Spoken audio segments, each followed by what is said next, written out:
Good morning friends. आज है 5 मई 2020 और 5 मई 2020 के हरियाणा के करंट अफेयर हम लोग इस वीडियो लेक्चर सीरीज में पढ़ने वाले हैं। आशा करता हूं आप सभी बहुत अच्छे होंगे। मेरा नाम है सुनील, स्वागत करता हूं आप सभी का मेरे यूट्यूब चैनल स्टार एजुकेशन में। कोरोना वायरस के दुनिया भर में केसेस हो चुके हैं 36,43,209 और मरने वालों की संख्या 2.5 लाख को क्रॉस करके 2,52,237 पहुंच चुकी है, जबकि इसी महामारी से ठीक हुए लोगों की संख्या 11,94,468 है अभी वर्तमान में।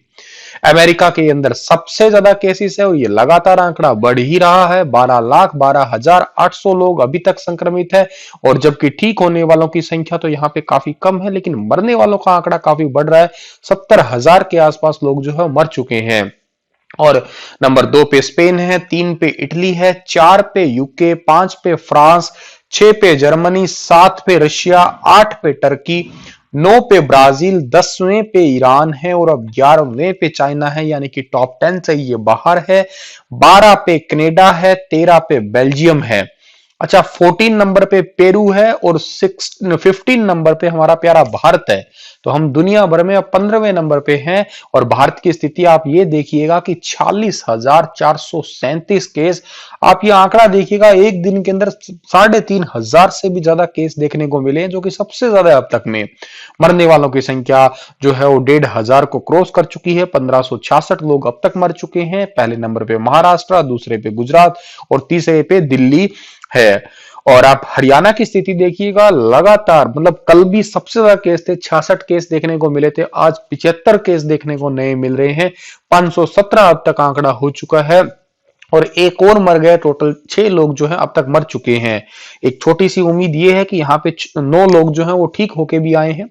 सबसे ज्यादा कल आप लोगों ने न्यूज पढ़ी होगी कि अंबाला के अंदर जो है 20 एक ही जगह पे एक मजदूर थे, काम कर रहे थे, किसी डॉक्टर का क्वार्टर वगैरह बना रहे थे। वहां पे वो 20 के 20 मजदूर कोरोना पॉजिटिव मिले और ऐसी आशंका जताई जा रही है कि उनके बाकी परिवार वाले लोग या वो जहां और भी काम कर रहे थे वहां पे भी वो कोरोना संक्रमित करके आए होंगे लोगों को। तो हो सकता है केसेस और भी अब बढ़ के आगे जाएं। झज्जर का हाल तो मतलब आप देखिएगा, बेहाल ही समझिएगा। यहां तो कम्युनिटी स्प्रेड जैसा हाल हो रहा है। एक सब्जी की मार्केट, फ्रूट रेडी से समझिएगा, वहां से निकला आपका और ये कितना ज्यादा, जहां तक 0 केसेस थे अब टोटल वहां पे 56 केसेस हो चुके हैं। गनीमत है अभी तक वहां पे कोई मरा तो नहीं है, लेकिन केसेस तो अभी तक आ ही चुके हैं ज्यादा। सोनीपत के अंदर लगातार बढ़ रहे हैं केसेस, टोटल 73 हो चुके हैं और ये अब हॉटस्पॉट जोन में जाने की कोशिश कर रहा है, समझिएगा। 73 केस हो चुके हैं। फरीदाबाद के अंदर 75 केस हो चुके हैं। तो मेरा तो आपसे इतना ही कहना है कि एहतियात बरतिएगा। हालांकि सरकार ने ये सब कुछ ओपन तो कर दिया है, लेकिन फिर भी आप लोग एहतियात बरतिएगा। बहुत ही आवश्यक हो तो आप घर से बाहर निकलिएगा, अदरवाइज घर से बाहर मत जाइएगा, क्योंकि ये कम्युनिटी स्प्रेड जैसे हालात हैं और इस चपेट में अगर हम आ गए तो देखिएगा, हमारा कुछ बिगड़े हो तो अलग बात है, लेकिन हमारे परिवार का भी उसमें कुछ होगा और साथ के साथ हम जहां जिस एरिया में रह रहे हैं तो उन सभी को चपेट में ले लेने वाले हैं। तो इसकी जद काफी बुरी हो सकती है। तो प्लीज अपना ख्याल रखिएगा और चलिएगा शुरू करते हैं। उससे पहले हम लोग, कल मैंने आपसे क्वेश्चन पूछा था कि हरियाणा में 4 नीले 4 लाल धब्बों की बुनाई वाले खद्दर से बना कली वाला घाघरा है, वो क्या कहलाता है? उसका पर्टिकुलर नाम खारा होता है। बी ऑप्शन सही है इस क्वेश्चन का। काफी सारे बच्चों ने सही जवाब दिया, काफी सारे बच्चे रेगुलर कनेक्ट भी है, बड़ी अच्छी बात है। आप अपने दोस्तों तक शेयर भी कीजिएगा इन चीजों को, तब भी अच्छा लगेगा। हरियाणा में कॉलेजों में प्रथम वर्ष की कक्षाएं कब से शुरू करने का निर्णय लिया गया है?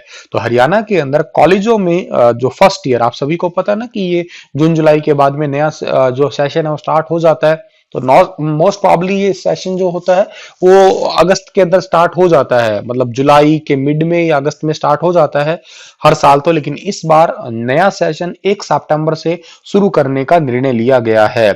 ये इट में भी हो सकता है ये चेंज हो जाए, लेकिन अभी तक के घोषणा यही हुई है कि और जो सेकंड ईयर और थर्ड ईयर है उनको 1 अगस्त से स्टार्ट करने का सोचा है और जो नया सेशन है उसको 1 सितंबर से शुरू करने की सोची गई है हरियाणा के अंदर।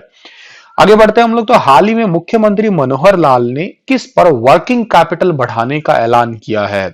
वर्किंग कैपिटल बढ़ाने का भी हाल ही में ऐलान किया है कच्चे माल के स्टॉक पे। नया माल अभी तक लाने में आप सभी को पता है प्रॉब्लम होगी, इस वजह से जो रॉ मटेरियल पड़ा है उसी पे ही जो है तैयार तैयार रॉ मटेरियल है उसी पे ही जो है वो वर्किंग कैपिटल बढ़ाने का निर्णय लिया गया है, ताकि अब तक का जो भी नुकसान हुआ है उसको जल्दी से रिकवर करने में थोड़ा सा जो है वो सहयोग भी मिले। सैंपलों की जांच करने में कौन सा संस्थान सबसे आगे है? तो कोरोना के सैंपल्स की जांच करने में सबसे आगे जो संस्थान है वो है हिसार अश्व अनुसंधान केंद्र, यानी कि सी ऑप्शन जो है इस क्वेश्चन का हमारा वो बिल्कुल ठीक रहेगा। रिपोर्ट पेश की है आईसीएआर ने।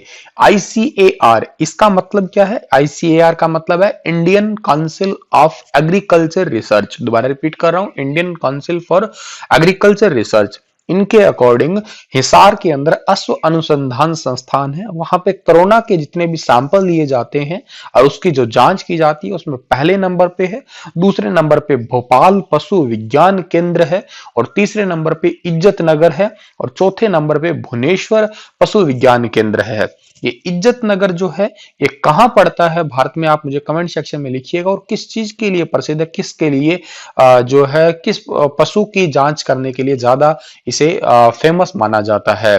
काफी महत्वपूर्ण है ये, एक बार हरियाणा के एग्जाम में पूछा जा चुका है, तो करके मैंने आपसे सवाल पूछा है। 12 अप्रैल से 3 मई तक चारों संस्थानों ने लगभग 5484 सैंपलों की जांच कर ली है, और हिसार अश्व अनुसंधान केंद्र की स्थापना हुई थी 1986 के अंदर। आगे बढ़ते हैं हम लोग, तो उससे पहले हमें हिसार के बारे में जानना है। हिसार का जिक्र हुआ है, ये मैप में देखिएगा। हिसार की स्थापना खुद की 1 नवंबर 1966 को हुई थी, जब हरियाणा बना था। क्षेत्रफल 3983 वर्ग किलोमीटर है, ये विधानसभा क्षेत्र है हिसार के। और बात करते हैं हिसार के उपनाम की, तो हिसार को स्टील सिटी भी कहते हैं, मैग्नेट सिटी भी कहते हैं, और मुगल साम्राज्य का स्वर्णिम कुल के नाम से भी पुकारते हैं। और इसके अंदर उद्योग हैं, मैग्नेटिक उद्योग हैं, जिंदल पाइप उद्योग हैं, रविंद्र पाइप उद्योग हैं, सूती धागा मिल भी प्रसिद्ध उद्योग हैं।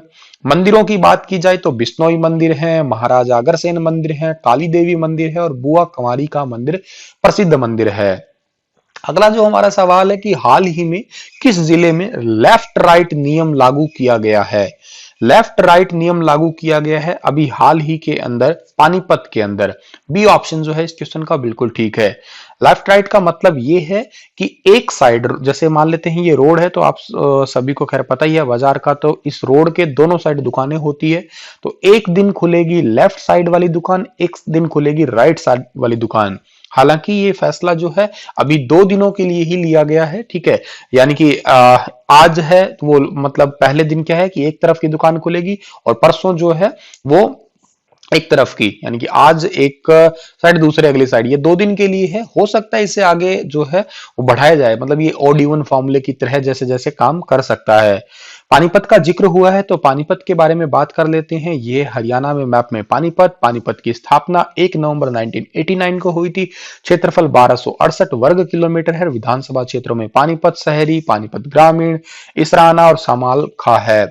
उपनामों में बुनकरों का शहर, सिटी ऑफ व्यूवर्स काफी फेमस है, handloom city, petrochemical hub, cost of capital के नाम से पुकारते हैं इसे। उद्योगों में भी हैंडलूम उद्योग फेमस है, पंचरंगा अचार उद्योग है, डिब्बाबंद सूखी सब्जी उद्योग, नेशनल फर्टिलाइजर केमिकल लिमिटेड, ये उद्योग भी फेमस है।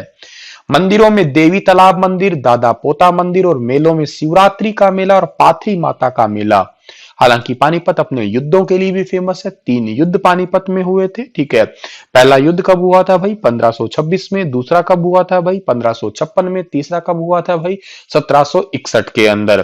पहले युद्ध के अंदर जो है वो कौन जीते थे? बाबर। दूसरे युद्ध के अंदर अकबर। तीसरे युद्ध के अंदर अहमद शाह अब्दाली। तो ये आपको सीरीज याद रहनी चाहिए, इंपॉर्टेंट है एग्जाम पॉइंट ऑफ व्यू से। उद्योगों की बात हमने कर ही ली है। अगला जो हमारा सवाल है कि एल्यूमिनियम यूटेंसिल्स मैन्युफैक्चर एसोसिएशन ने हरियाणा राहत कोष में कितनी राशि का जो है वो सहयोग किया है? ये काफी सारे क्वेश्चन बन चुके हैं, काफी सारी संस्थाओं ने अलग अलग सहयोग किया है, तो कुछ महत्वपूर्ण संस्थाएं ही होती है जिनको मैं कंडक्ट करता हूं। वैसे तो देने वाले काफी सारे है, लेकिन कुछ important exam point of view से मैं उनको कंडक्ट कर रहा हूं, तो आप प्लीज उन्हें एक कॉपी पे अलग से लिख लीजिएगा। ये फिगर्स आपको याद रहे ना रहे, लेकिन एक बार ऑप्शन देख के आपको याद रह जाएगा, संस्थाओं के नाम आपको याद रहने ही चाहिए। तो अभी हाल ही में एल्यूमिनियम यूटेंसिल्स मैन्युफैक्चरर ने जो है वो 1,01,000 रुपए जो है वो कोरोना राहत कोष के अंदर दिए हैं। हाल ही में किस जिले की बसों को मोबाइल बसों में बदला गया है? तो अभी हाल ही में रोहतक की बसों को जो है मोबाइल बसों के अंदर बदल दिया गया है। डी ऑप्शन जो है इस क्वेश्चन का बिल्कुल ठीक है।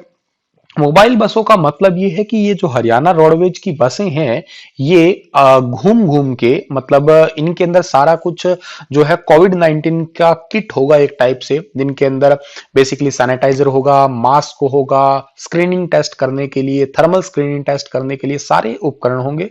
और जो लोग जो है वो सैंपल या अपना चेकअप करवाने के लिए हॉस्पिटल तक नहीं आ सकते हैं, उन लोगों के घर तक पहुंच के ये जो बसें हैं ये जरूरी चीजें या मेडिकल चीजें जो है उनको उपलब्ध करवाएंगी।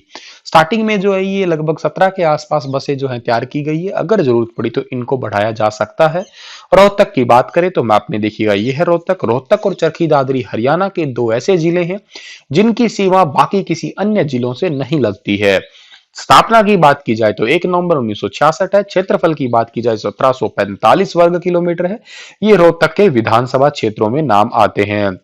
हरियाणा की शुगर सिटी, हरियाणा की फिल्म सिटी, हरियाणा का एजुकेशन हब के नाम से पुकारते हैं रोहतक को। मेले में बाबा मस्तनाथ का मेला, बाबा जमुना दास का मेला, और उद्योगों में अमूल डेयरी उत्पाद उद्योग, एशियन पेंट और चीनी महम उद्योग, ये भी आप याद रखिएगा। हरियाणा आने और हरियाणा से बाहर जाने के लिए लोगों को किस पर पंजीकरण करवाना होगा? तो अब हरियाणा से आने और हरियाणा से बाहर जाने पर ई दिशा पोर्टल पे लोगों को पंजीकरण करवाना होगा। बी ऑप्शन सही रहेगा इस सवाल का। हार्ट्रॉन के द्वारा एक कॉल सेंटर चलाया जाएगा और इसके अंदर आने जाने वालों का रिकॉर्ड रखा जाएगा। उसका मेन लक्ष्य यही है कि हरियाणा के अंदर कितने लोग आए हैं, कितने लोग गए हैं, उनका सारा ब्यौरा रखा जा सके। हरियाणा सरकार पर शराब की दुकान खोलने के पीछे कारण क्या है? आप लोग सभी लोग सोच रहे होंगे, थोड़े दिन पहले देखिएगा शराब का फैक्ट्रियां जो है उनकी खोलने की बात की गई, उसके पीछे टारगेट तो ये था कि सैनिटाइजर बनता है अल्कोहल से ही और शराब की फैक्ट्रियों में अल्कोहल होता है, दैट्स वाई उन्हें शराब की फैक्ट्रियों खोलने का निर्णय लिया गया था। लेकिन फिलहाल शराब की दुकानें खोल दी गई। कल जैसे आप हाल देख रहे थे, ना केवल हरियाणा में बल्कि बाकी किसी अन्य राज्यों के अंदर भी हाल देखा था। बहुत सारे बेवड़ों को मैंने भी देखा था, 2-2 2.5 किलोमीटर लंबी लाइन बनाए बैठे थे, ठीक है। तो खैर वो एक अलग ही नजारा था। तो आप सभी के मन में ये सवाल आ रहा होगा कि मतलब हरियाणा को या बाकी किसी अन्य स्टेट्स को क्या सूझी है ये? तो देखिएगा, एक रिपोर्ट के अनुसार जब जीएसटी लागू हुआ था उसके बाद में राज्य सरकार के पास में अपने पैसे का एक संसाधन या अपने राजस्व को बचाना या अपने पूरे राज्य का सबसे ज्यादा पैसा जो कमाता है कोई भी राज्य, वो इस शराब से कमाता है। एक रिपोर्ट से यह देखा गया कि लगभग 10 से 20% तक का जो पूरा आबकारी टैक्स है या आबकारी शुल्क जो है वो लगभग हरियाणा सरकार लगा लो या बाकी कोई और राज्य लगा लो, वो शराब से ही लेता है। आप लोगों को मैंने 2-3 दिन पहले क्वेश्चन ये पढ़ाया होगा कि हरियाणा सरकार ने 2 रुपए से लेके 20 रुपए तक जो है वो शराब की बोतलों पे कोरोना सेंस लगा दिया है। कोरोना सेंस का मतलब ये है कि अब कोई बोतल है, मान लेते हैं कोई पहले मिलती होगी 200 रुपए की, तो अब वो हो सकता है 220 रुपए की भी हो जाए या 202 की, 218 की, मतलब 2 से 20 रुपए के बीच में वो बढ़ा दिया। उसका रीजन भी है क्योंकि सबसे ज्यादा कमाई कोई राज्य अगर करता है तो वो करता है शराब से ही। तो ये सारे ही ऑप्शन ठीक है। वित्तीय संकट से बचेंगे कोई राज्य, आबकारी शुल्क और राजस्व टैक्स, ठीक है। ये तो डी ऑप्शन जो है बिल्कुल ठीक है। कोई भी राज्य ग्रोथ कर रहा है तो उनमें सबसे पहला हिस्सा जो है वो शराब है। इसके पीछे काफी लंबा कारण है, मैं किसी दिन आपको ये जीएसटी का पूरा फंडा समझाऊंगा कि एक शराब की बोतल जो है वो फैक्ट्री से मतलब बनती है तकरीबन 36 रुपए तक का, और मतलब उसका मैन्युफैक्चरिंग या प्रोडक्शन कॉस्ट इतना ही आता है, और वो एक आम नागरिक तक पहुंचती है तकरीबन 200 रुपए या इससे भी ज्यादा तक। आप समझ सकते हैं कि पूरा जो पैसा है वो कहां जाएगा, वो सारा का सारा हरियाणा सरकार बल्कि या किसी राज्य सरकार के जेब में जाएगा। आप समझ सकते हैं किस हद तक कमाई होती होगी किसी एक स्टेट की, पर्टिकुलर एक शराब से ही। चलिए आगे बढ़ते हैं हम लोग। तो अगला जो सवाल है, ओहो, बोतलें देख के कईयों की तो आंखें खुल गई होंगी, लड़कियां तो राजी होगी, पी लो बेटा कोई बात नहीं, मैं तो फोटो ही दिखा सकता हूँ, रियल बोतल तो गुरुजी लाके देने से रहे आपको। किस देश से विस्थापित हो रहे उद्योगों को हरियाणा सरकार ने वापिस लाने का निर्णय लिया है? तो अभी हरियाणा सरकार ने जो है ये विस्थापित हो रहे हैं चाइना से विस्थापित हो रहे सभी उद्योगों को जो है वो वापस लाने का निर्णय लिया है। देखिएगा काफी सारे छोटे बड़े उद्योग हैं, वो आप सभी को पता है कोरोना के चलते सबसे ज्यादा नुकसान अगर स्टार्टिंग में हुआ था तो चाइना को ही हुआ था। तो अब जो चाइना वाली जितनी भी इंडस्ट्रीज है, अब उनको दोबारा से शुरू करने के लिए, ठीक है, बढ़ावा देने के लिए, जैसे कोई ट्रांसफॉर्म कर रहा है कि हरियाणा से इधर जाएं उधर जाएं, तो या कहीं और जगह पे, जैसे एग्जांपल से किसी चाइनीज कंपनी ने इंडिया के अंदर अपना सेटअप लगा रखा था, वो चेंज होके कहीं और जाना चाहें, तो उन सभी को हरियाणा सरकार आमंत्रित कर रही है। क्योंकि कोरोना से बाकी राज्यों का जितना बुरा हाल हुआ है उतना हमारे हरियाणा का नहीं हुआ है। हरियाणा बाकी राज्यों के मुकाबले काफी ज्यादा बेहतर है, इसलिए सरकार ने चीन से विस्थापित हो रहे उद्योगों को लाने का ही फैसला किया है कि जितने भी मतलब इंडस्ट्रीज है, स्मॉल इंडस्ट्रीज है, उन जैसे मान लेते हैं कोई लड़ी बनाने वाली है या कोई मोबाइल की इंडस्ट्रीज है, उन सभी इंडस्ट्रीज को है वो हरियाणा के अंदर आमंत्रित किया है। तो एक पॉजिटिव इफेक्ट हो सकता है इन फ्यूचर, कहीं ना कहीं कंपनियां अगर बढ़ती है तो हरियाणा की ग्रो अगर होता है तो काफी अच्छी बात होगी ये। हाल ही में हरियाणा सरकार द्वारा आड़तियों को कितनी राशि दी गई है? तो आड़तियों को प्रोत्साहन राशि 533 करोड़ दी गई है हरियाणा सरकार द्वारा। बी ऑप्शन सही रहेगा इस क्वेश्चन का। मेरा आपसे आज सवाल है कि हरियाणा कितने राज्यों को छूता है, बताइएगा, डिटेल से बताइएगा। यहाँ काफी सारे कॉन्ट्राडिक्शंस होते हैं, तो आप थोड़ा किलोमीटर के साथ सीमा बताइएगा तो ज्यादा बेहतर लगेगा मुझे। चलेगा, इसी के साथ में क्वेश्चन समाप्त होते हैं। आज का लेक्चर इतना ही था। आप हंसते रहना, मुस्कुराते रहना। Stay safe, stay home. Thank you, love you बच्चों।